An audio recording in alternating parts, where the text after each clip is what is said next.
راست لاڑکانہ لیے جا رہے مولانا فضل الرحمان اس وقت میڈیا کے نمائندوں سے بات چیت کریں۔ اس قسم کے صورتحال سے نمٹنے کے لیے صلاحیتیں رکھیں۔ اب وہاں خون ریزیاں ہوں، بلوچستان میں خون ریزیاں ہوں اور حکومتیں اس میں غیر سنجیدہ ہوں، اس کی طرف متوجہ ہی نہ ہوں، تو کس طرح معاملات حل ہوں گے؟ تو سنجیدہ حکومتوں کا ہونا ضروری ہے۔ پی ٹی آئی والوں کا مطالبہ ہے کہ عمران خان کو فوری اور غیر مشروط طور پہ رہا کیا جائے۔ سر اس سے $190 ملین والا کیس ہے، اس کی کیا صورتحال ہے؟ دیکھیے ان کو سوال یہ ہے کہ آپ کی جماعت نے 26 آئینی ترمیم کی منظوری کی تھی، اہم ترین اس میں کردار بھی ادا کیا۔ کیا پی ٹی آئی کی جانب سے اس ترمیم کی منسوخ کرنے کا مطالبہ، اس پہ آپ کا کیا موقف ہے؟ پی ٹی آئی کو میں نے کہا تھا آپ ووٹ نہیں کریں گے، آپ احتجاج کریں گے، اور میرے کہنے پر انہوں نے احتجاج اور ووٹ نہیں کیا۔ اور باقی جو رہائی قانون وغیرہ وہ بھی اگر کوئی مذاکرات ہوں، کوئی بات چیت ہو تو راستے نکل آتے ہیں، لیکن زبردستی یہ کہنا کہ وہ کہیں کہ ہم تو ہر قیمت پر جیل میں رکھیں گے، آپ کہیں گے ہم ہر قیمت پر نکالیں گے، تو اس کا نتیجہ سوائے انار کی کچھ نہیں ہوگا۔ سر پارا چنار واقع ہوا ہے، پچھلے ہفتے جو ہوا ہے اس میں کے پی کی حکومت فی الحال خاموش ہے، کوئی رد عمل سامنے نہیں آیا۔ ان شہداء کے بارے میں جے آئی کا کیا موقف ہے اور ان کے جو لواحقین ہیں ان کو انصاف دلانے کے لیے جے آئی کیا کردار ادا کرے؟ ہم تو قبائلی علاقہ ہے، جرگے ہی کا کردار ادا کر سکتے ہیں، لیکن اس میں کوئی شک نہیں ہے کہ صوبائی حکومت کو شاید پتہ ہی نہ ہو کہ وہاں کچھ ہو بھی رہا ہے یا نہیں۔ جی سرکش حنیف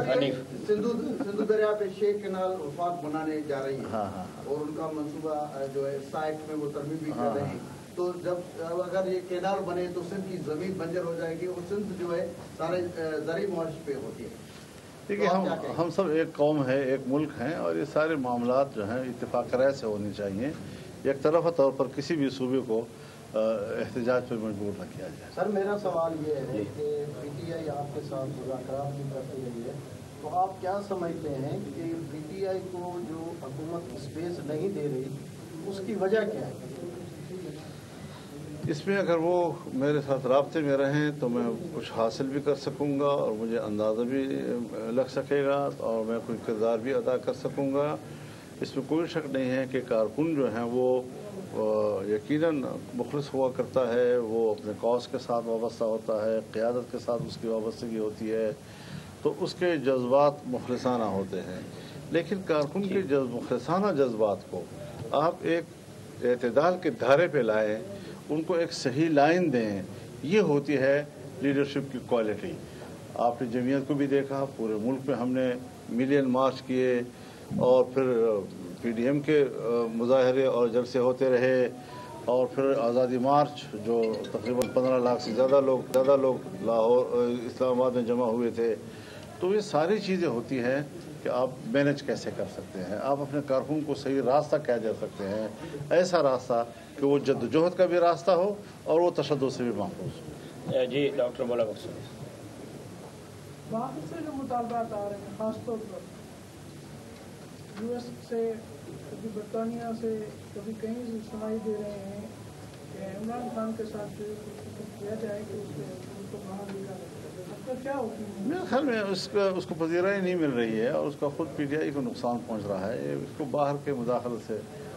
تعبیر کیا جاتا ہے جو اچھی بات نہیں ہے۔ لاسٹ کوشچن اگر کوئی جی مدارس کے حوالے سے جو بل پیش کیا گیا ہے اس پہ ابھی تک حاصل زرداری صاحب صدر نے دستخط نہیں کیا، کیا اس میں سر کوئی ان کی اگر کل تک دستخط نہیں کیے تو انشاءاللہ کانفرنس میں اس پر بات ہوگی۔ سر میرا ایک سوال ہے، میں نے جو حنیف سے کیا اس میں یہ ہے کہ سندھ کی عوام کا بہت پریشر ہے، یہ 6 کینال جو بن رہے ہیں، تو جے یو آئی صوبائی قیادت ہمیشہ تاریخی جلسے کرتی ہے، آپ کا 29 تاریخ کو جلسہ ہے، تو اس کی بریفنگ لے کے کیا سندھ کے حوالے سے آپ کوئی؟ میری جماعت نے آل پارٹیز کانفرنس کی ہے، تمام پارٹیوں کو آن بورڈ لیا ہے اور انشاءاللہ متفقہ اعلامیہ بھی دے دیا ہے انہوں نے، لیکن میں پھر بھی یہی کہوں گا کہ ہماری جماعت جو ہے وہ صوبائی خود مختاری کی قائل ہے اور صوبے کے مفادات کے لیے، صوبے کے وسائل پر صوبے کے عوام کا حق وہ ہمارے منشور کا حصہ ہے، اور اس حوالے سے جو بات یہاں کی گئی ہے